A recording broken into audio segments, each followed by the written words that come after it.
출애굽기 5장 22절에서 23절입니다. 모세가 여호와께 돌아와서 아뢰되 주여 어찌하여 이 백성이 학대를 당하게 하셨나이까? 어찌하여 나를 보내셨나이까? 내가 바로에게 들어가서 주의 이름으로 말한 후로부터 그가 이 백성을 더 학대하며 주께서도 주의 백성을 구원하지 아니하시나이다. 아멘. 출애굽기 5장 22절에서 23절입니다. 오늘 말씀 제목 실패하지 않는 실패자라는 말씀의 제목입니다. 사람들이 정초부터 가장 듣기 싫어하는 말 중에 하나가 있다라면 실패라는 그런 이야기일 것입니다. 정초만이 아니라 인생 전체에서 실패라는 것은 사실 우리가 가장 피하고 싶은 일일 것입니다. 특히 요즘 같은 시대는 실패가 점점 말하자면 실패할 수 있는 기회가 점점 줄어드는 그런 시대입니다. 과거에는 한 번, 두 번 실패를 한다 할지라도 다시 일어날 수 있는 그런 기회가 있었습니다. 그렇지만 현 시대는 그렇지 않습니다. 한 번의 실수와 실패가 완전한 실패가 될 수 있는 그런 시대이기 때문입니다. 그렇기 때문에 우리들은 실패라는 것 자체를 상상하고 싶어 하지 않고 최대한 피하고 싶은 것입니다. 그런데 아무리 과거 시대라고 하지만은 정말 많은 실패를 했던 사람이 있었습니다. 바로 모세라는 사람인 것이죠. 남들과 다른 많은 실패를 거듭하였습니다. 그렇지만 그럼에도 불구하고 결국에 가장 권능 있는 삶을 살아갔던 것입니다. 모세가 바로 그러합니다. 그는 호렙산 불타는 떨기나무 앞에서 하나님을 만나게 됩니다. 그리고 새로운 사명을 부여받게 됩니다. 너는 애굽에 돌아가라. 그리고 바로에게 가서 내 백성을 구원해 내라 하는 사명을 받은 것입니다. 모세는 40년 전에 그 악몽이 떠올랐을 것입니다. 그렇지만 이제 하나님의 말씀에 순종해서 애굽으로 내려가게 됩니다. 그리고 바로 앞에 서게 됩니다.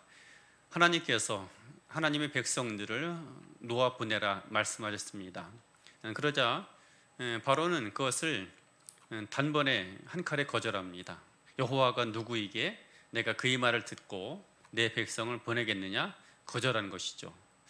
그런데 그 뒤에 문제가 생겼습니다. 모세가 바로를 만나고 난 이후로부터 바로가 이스라엘 백성들을 더 학대하기 시작한 것입니다. 노동의 강도가 더 심해졌고 감시와 핍박이 더 심각해졌던 것입니다. 그래서 이스라엘 백성들의 노역은 더 힘들어졌고 오히려 이스라엘 백성들이 모세를 싫어하는 상황까지 찾아오게 되었던 것입니다. 그래서 모세는 정말 괴로웠던 것 같습니다. 그래서 23절에 보면 그가 하나님 앞에 돌아와서 이렇게 말합니다. 내가 바로에게 가서 주의 이름으로 말한 뒤로부터 이스라엘이 더 학대를 당하나이다. 그리고 심지어 하나님께서 그 이스라엘 백성들을 구원하시지도 않았습니다 라는 것입니다. 그러니까 모세 입장에서 볼 때 얼마나 그가 힘들고 또 곤경에 빠졌는지를 보여주고 있는 것입니다. 그런데 이런 일들이 몇 번이나 반복이 되었는가 하면 전체 14번 정도 반복이 됩니다. 하나님께서는 모세를 계속해서 바로에게 보내십니다. 가면 똑같은 대답을 듣고 옵니다. 나는 보내지 아니하겠노라. 그리고 그 뒤에 점점 더 그 이스라엘 백성들을 향한 학대와 핍박은 더 심해져 가게 되었던 것입니다. 그런 시간이 아마 1년여 넘는 시간이 반복이 되었던 것 같습니다.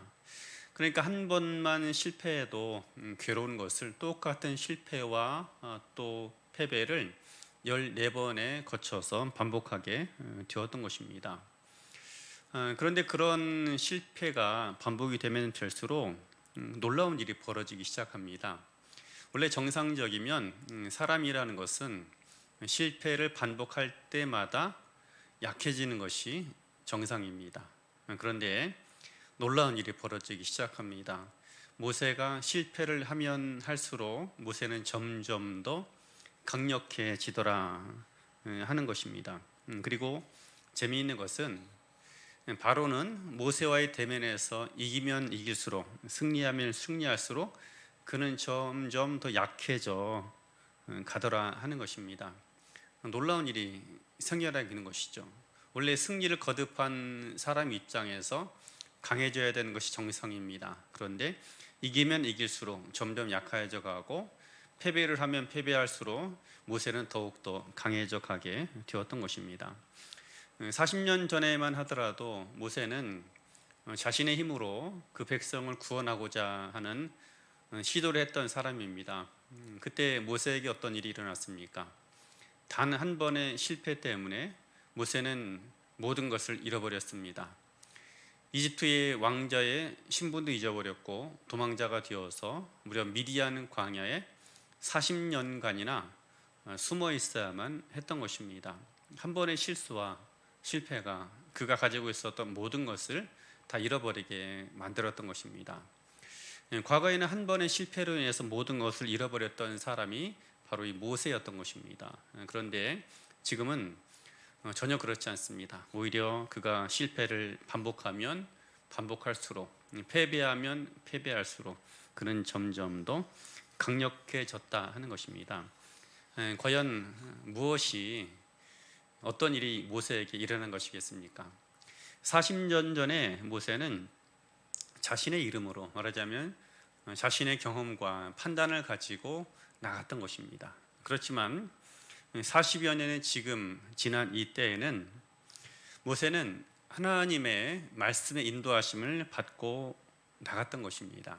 하나님의 보내심, 하나님의 부르심, 또 그 말씀의 인도를 받아서 바로 앞에 나가게 되었던 것입니다. 결국 여러 번의 실패, 여러 차례의 패배가 있었습니다. 그런데 중요한 것은 모세가 여전히 그는 하나님의 말씀과 하나님의 부르심, 하나님의 보내심을 따라 바로 앞에 나갔다라는 것입니다. 이것이 모세가 당장에 어떤 한 사건에서 승리했느냐, 한 사건에서 실패했느냐보다 더 중요한 것입니다.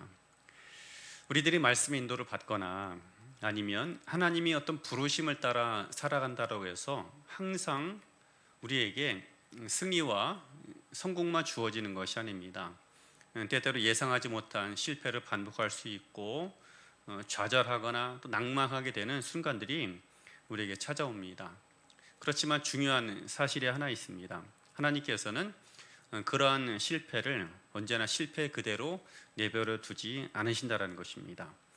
주님의 이름으로 살아가다가 하는 실패는, 특별히 또 말씀대로 살아가다가 하는 실패는 결코 실패가 아니다라는 것입니다. 왜냐하면 하나님께서 그것을 끝끝내 그 실패의 흔적으로 남겨두지 않기 때문인 것입니다.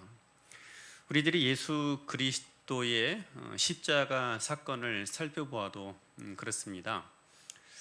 십자가 사건은 당시의 기준으로 보나 또 지금의 기준으로 보나 아무리 좋게 보아주어도 명백한 실패의 사건입니다. 가장 수치스럽고 처참한 죽음이 십자가입니다. 히브리적인 사고방식으로 볼 때에도 십자가는 매어 달린 자의 죽음이다라고 해서 가장 저주받은 자의 죽음 가운데 하나입니다. 그리고 로마 방식, 헬라의 방식에서 바라보아도 십자가는 가장 큰 실패자의 죽음인 것입니다. 그래서 성경 안에서 보나 성경 밖에서 보나 십자가는 철저한 실패의 상징이었던 것입니다. 그런데 하나님께서는 그 예수 그리스도의 그 십자가를 계속해서 실패의 상징으로, 실패의 자리로 남겨두지 않았습니다.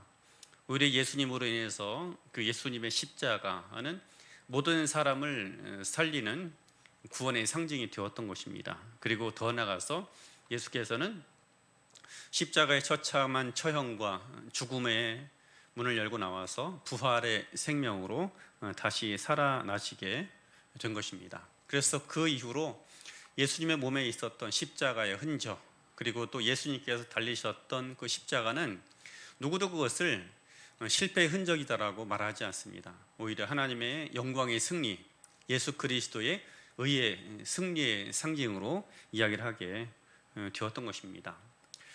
왜 그런가 하면 예수 그리스도의 십자가는 하나님께서 부르신 부르심에 따라 하나님의 말씀과 하나님의 보내심을 따라 이루어진 십자가였기 때문인 것입니다. 똑같은 십자가가 있고 똑같은 십자가의 처형, 실패, 좌절이 있습니다. 그에도 우리는 수많은 실패를 경험할 수가 있습니다. 그렇지만 그 실패가 누구의 이름으로 하는 실패냐, 이것이 더 중요한 것입니다. 우리가 어떤 나의 경험을 의지해서 나의 능력만 의지해서 실패한다라면 그 실패는 간혹 우리에게 한 번의 실패가 영영한 실패가 될 수 있을 것입니다. 그렇지만 우리가 그 주님의 부르심을 따라 살아가다 넘어진 실패의 흔적들, 말씀의 인도하심, 주님의 인도하심을 따라 살아가다 넘어진 모든 자리는 하나님께서 결국에 그를 다시 일으켜 세워 주시는 것입니다. 그래서 하나님의 뜻대로 하나님의 부르심을 따라 살아가는 사람들의 실패와 다른 사람들의 실패는 근본적으로 다른 것입니다. 그리고 더 나아가서 그 하나님의 부르심을 받아 살아가는 사람들의 실패는 결국에 하나님의 강한 손을 이끌어내는 과정인 것입니다. 우리가 읽은 본문 말씀 바로 뒤에 출애굽기 6장 1절 말씀이 있습니다. 한번 살펴보십시오. 하나님께서 모세에게 말씀하십니다. 내가 바로에게 하는 일을 내가 보리라.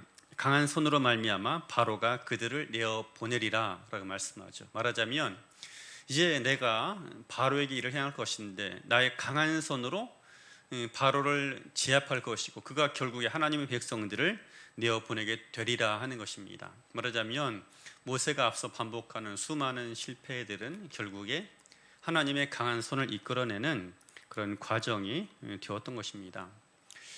우리들이 분명 하나님의 부르심을 따라 살아갔고 주의 말씀의 인도함을 받고 살아왔습니다. 그런데 불구하고 명백하게 실패하게 되는 그런 순간이 있고 그런 때가 있습니다. 그런데 그 순간 우리가 기억해야 할 것이 있습니다. 말씀대로 살아가는데 경험하게 되는 실패와 또 말씀대로 살아가는데 나타나게 되는 넘어짐은 결국에 하나님께서 그것들을 언제나 그대로 그 자리에 내버려 두지 않으신다는 것입니다. 나의 그 연약함의 순간, 그 시간들을 통해서 하나님께서 오히려 더 강한 능력을 나타내시게 되는 것입니다. 우리의 삶 가운데서 언제나 우리가 기억해야 할 것이 있습니다. 날마다 하나님의 사람들이라고 해서 언제나 모든 상황 속에서 형통한 인생만을 살아가는 것은 아닙니다. 때때로 승리할 수 있고 때때로 실패할 수 있고 패배할 수 있습니다. 그렇지만 그 하나님의 부르심과 하나님의 보내심을 따라 살아가는 인생은 하나님이 결국 그대로 그를 내버려 두지 않으신다는 것입니다. 예수 그리스도의 손과 예수 그리스도의 발에 남겨져 있는 못자국 또 창자국은 실패의 흔적이 아닙니다.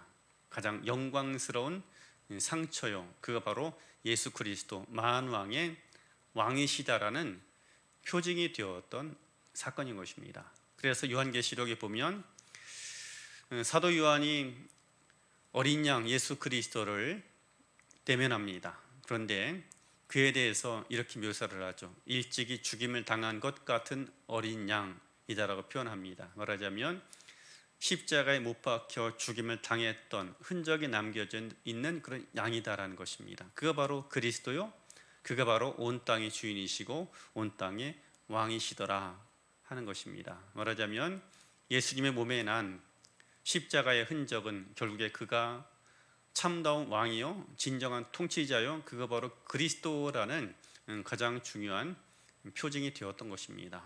왜냐하면 하나님께서 그리스도를 계속해서 사망과 죽음에 내버려 두지 않으셨기 때문인 것입니다. 우리의 삶 속에 그러므로 우리는 하나님께서 주시는 그 소망을 바라보아야 합니다. 내가 걸어가는 길이 또 내가 부름받은 모든 길의 방향이 하나님께서 이끄시는 방향이라면, 주님께서 말씀하신 그런 방향이라면 결국에 그 길은 하나님께서 우리를 위해 예비해 놓으신 영광과 승리가 기다리고 있는 것입니다. 한 번의 실패, 두 번, 세 번의 연거푸 넘어짐의 사건을 통해서 우리는 때때로 낙망하기도 하고 좌절할 수도 있을 것입니다. 그러나 결국에 우리를 더 강하게 하시고 온전케 하시는 그 주님을 기대하고 소망할 수 있어야 합니다. 그리스도를 묵상하십시오. 예수 그리스도를 바라보십시오. 완전한 실망, 완전한 실패, 완전한 버림받음이 바로 예수님의 십자가인 것입니다. 그러나 그 십자가의 처형의 형틀, 그 십자가의 죽음을 가장 영광스러운 사건으로 하나님께서 변화시키신 것입니다.